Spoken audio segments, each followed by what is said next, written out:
In 10 seconds, I want you to tell me what's strange about this mouse. It all seems fairly standard. It has an average number of buttons, it's not vertical, it's not steampunk, there's no holes, it's just a normal mouse. Right? But when I put a G Pro Superlight next to it, the answer becomes obvious. This thing is tiny. That mouse is part of a growing niche of mice that look like this. They don't seem to make that much sense. Why would you ever want a mouse that's so much smaller than your hand? But in order to understand that, we need to first understand the mouse grip these mice are designed for, the fingertip grip. The least popular, most unstable grip, where you only have your fingers touching the mouse and your palm doesn't make contact at all. But if you ask the internet about which grip style is best, they might tell you that fingertip grip is what's theoretically optimal. Because you aren't making palm contact, you unlock a whole new ability, the freedom to move the mouse within your hand using your fingers. It unlocks an extra dimension to your aim, which means your muscles with the most fine control can be more involved in every mouse movement you make. Flicking, tracking, micro adjustments, you name it. But of course, theoretically the best often means, in reality, there are drawbacks. Not having your palm touch the mouse is a real nerf to stability and consistency, your fingers will get more fatigued, it's harder to use your arm to aim, and your sensor can end up all over the place during flicks. But everything on that list is trainable. So it begs the question, could somebody with mastery of the grip get the benefits of the additional finger mobility without any of these drawbacks? And for the past 10 years, I've been trying to find out the answer to that question. The first time I ever posed this question to myself was in 2015, when I was a Counter-Strike player. I saw pros in that game as the peak of mouse aim, and I'd compare myself to them to see if what I'm doing is worse or even wrong. And when I looked at the grip styles of every active pro, only one of them used fingertip grip. It didn't make sense to me. Why would a grip that is theoretically the most flexible be used by only one player? I couldn't think of any reason why this would be the case, other than that it just wasn't viable. So, to see what I was missing out on, I switched to claw grip and bought mice meant for it, like the G Pro Wireless. For 3 years, I kept using this grip and these big mice, long after I quit CS. The Kovacs project, the Mouse Excel arc, my whole streaming career, all of it was with the claw grip. That is, until 2020, where my aim skills started to plateau. My fine control just wasn't getting better, leading me to things like flicking every shot in Sniper and Scout in TF2. So I tried everything. Different sensitivities, mouse pads, mice, and practice routines, and you're probably expecting the punchline to be, it really was claw grip. But no. The more I changed, the more I realized that almost everything I was doing was not suited for the games I was playing. Things I'd copied from CS players, like really low sensitivity and slow mouse pads, made a lot of sense for tac shooters, when those games place so much emphasis on stability and precision. But for the type of aim I was doing now, I could use something else that suited skills like verticality and easier directional changes more. So for the first time, instead of thinking, what are these players doing that makes them so good? I thought, what can I do to make what makes me good more of a factor in my gameplay? And that's when I had the idea to try my original grip again. If you make your sensitivity extremely high and try to aim at something, you'll probably notice that you'll naturally lean into your fingertips to create very fine and accurate motions. Our fingers are our best tool for precise motor skills, and the fingertip grip tries to capitalize on that trait by making them more involved. It felt like, with the mice I was using and the way I was gripping, was making me incapable of leaning into that skill. So the first step was using a setup suited to this style. I got a Viper Mini, a much smaller mouse more suited to my hand size, and started to use fingertip grip again. It gave me a taste of that finger mobility I was missing for so long, where it played a small but important role in my aim for fine motions. It was a great way to reintroduce me to the style, and my biggest weakness of fine control and micros started to become less and less of a standout issue. It even let me start to be able to control higher sensitivity, letting my aim become much more well-rounded overall. And that success gave me a thought. If a smaller mouse let me make all of these improvements and lean into the script so effectively, something even smaller than the Viper Mini should theoretically be even more ideal. And that's when the G-Wolves HSK was announced. It defied all of the conventional dimensions that mice all seem to fall into, and did something that made it unique. A mouse that you could only use with fingertip grip. In theory, this should do two things. The first is making that range of motion argument from earlier even stronger. With it being even shorter than that small mouse from the intro, our fingertip aim becomes even more versatile. The second is weight. Since we don't really need the back half of the mouse, cutting it off means we can get to an extremely lightweight 38 grams, which for 2020 standards was at the very forefront of weight optimization. Both of these things together should make your fingers an extremely active part of your aim. It could be used for more than just micro adjustments, maybe not big flicks, but they can generally be much more involved with every motion you make more intuitively thanks to these features. So I got one. My first impressions were that it felt like it traded off too much stability, and the missing weight at the back of the mouse was kinda strange.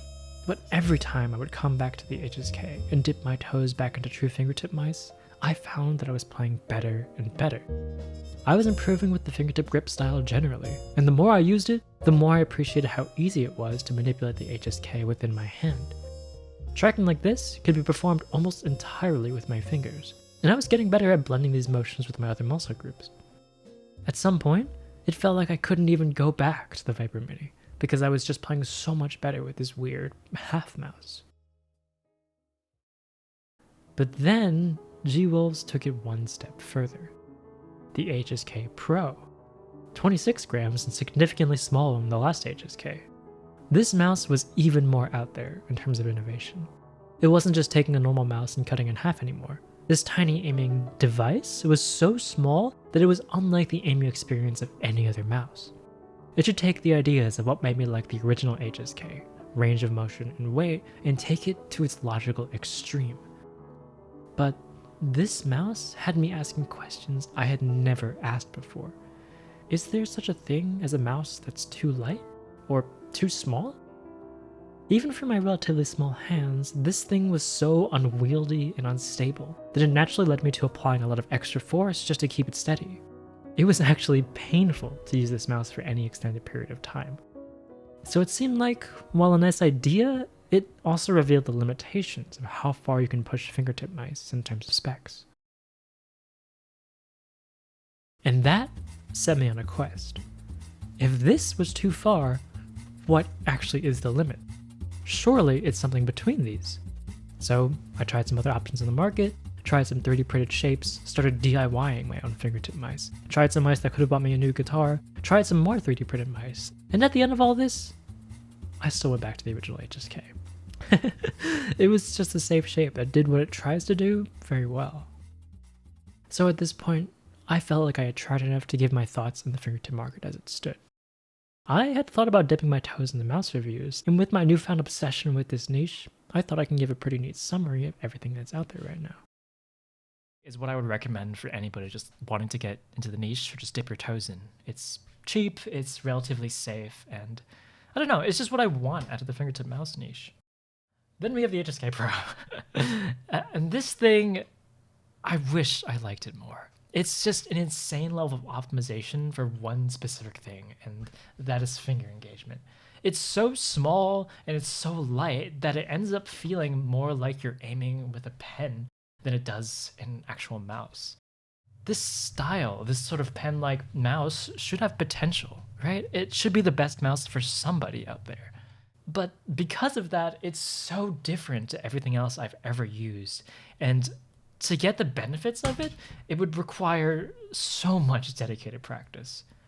And I just can't see it being worth it.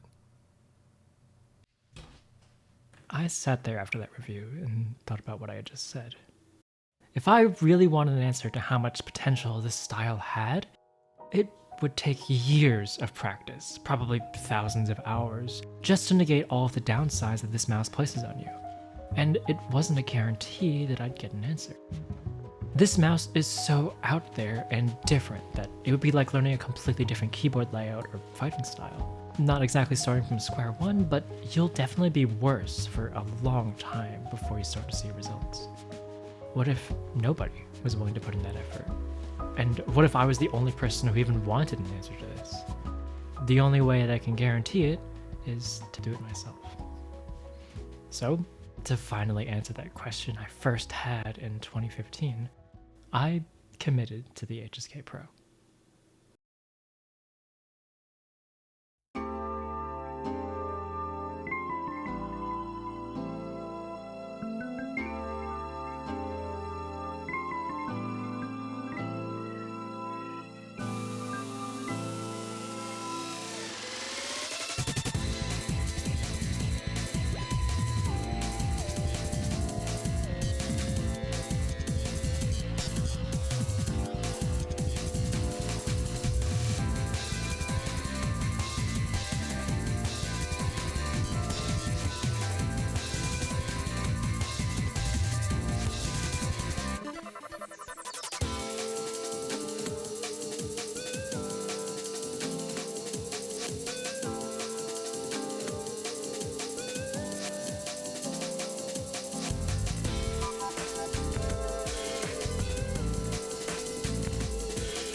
It turns out the pain I was initially feeling was something that would go away once I became comfortable with it. That instability that I thought was innate to the weight would also start to subside after many hours of practice with learning to control it. The shape that I initially thought contributed to the feeling of the mouse slipping out of your hand might be something that contributed to that precise pen-like feeling. Since then, I've probably put in over 1,000 hours across a bunch of different FPS titles, just using this one particular mouse. And now, there's not another mouse on the planet that I prefer to use or aim better with.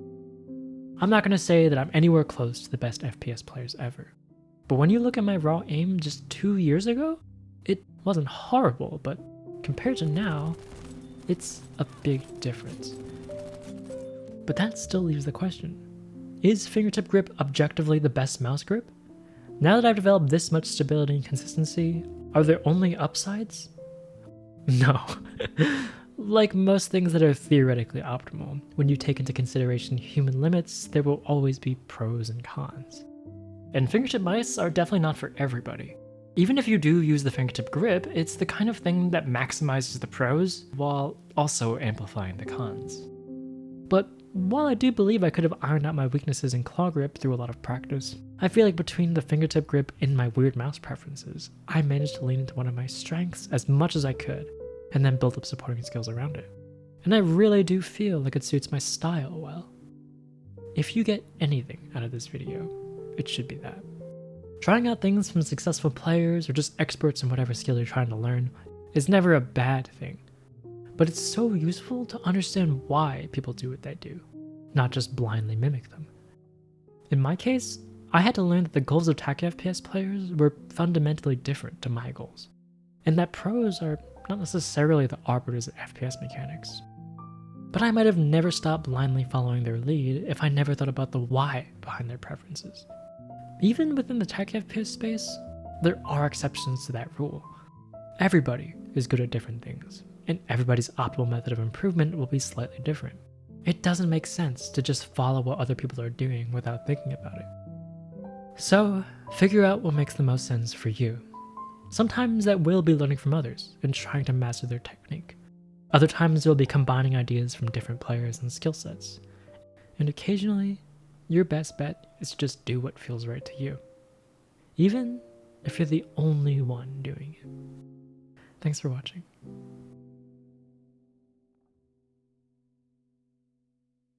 But there's one more thing I want to talk about. Should you actually buy the HSK Pro? In my opinion, the HSK Pro is the best fingertip mouse for this pen-like aiming experience. It places an incredible amount of agency on your fingers and is such a small, lightweight object that it feels more like a precision instrument that you articulate as opposed to the bigger and grosser movements of more traditional mice. You could think of it like a scalpel versus a kitchen knife. It gives you so much fine control, but it's not the most well-rounded tool. For people who prefer to have their fingertips mainly for micro adjustments, which is a totally valid style, a mouse like this is probably overkill. You'd be better off getting a small but full-size mouse, like the B6 Mini, OP1, HTX Mini, or things like that, which won't feel as dramatically different and give you more than enough range of motion. But for me, I love how much emphasis it places on finger-driven aiming that all of its drawbacks are worth it. The main issues with the HSK Pro specifically are that it has somewhat heavy clicks, the inward slope towards the front of the mouse can make a lot of grips uncomfortable, it kind of requires grip tape, the position of the side buttons is really strange, the QC is a bit variable, and developing stability or engaging your arm with it is always going to be harder than more traditional mice. GUI support is also terrible, and their Twitter is just fully insane. So even though I respect their level of innovation and just willingness to try out weird ideas, it's still hard to recommend their stuff with full confidence. But I still adore this mouse. I don't play badly with anything else in my collection, but I do feel slightly limited. I think that the HSK Pro does this super fingertip-centric style better than any other mouse right now, even compared to the mice that have come after it. These mice are definitely not for everyone though, and I'd guess that the majority of people wouldn't like using them. But it's something that you really have to try to know if you'll like it. If you want an overview of the fingertip mouse landscape in 2025, I ended up finishing that tier list video I thought about making a while back. It's like an hour long. You can find it on my second channel. I'll see you next time.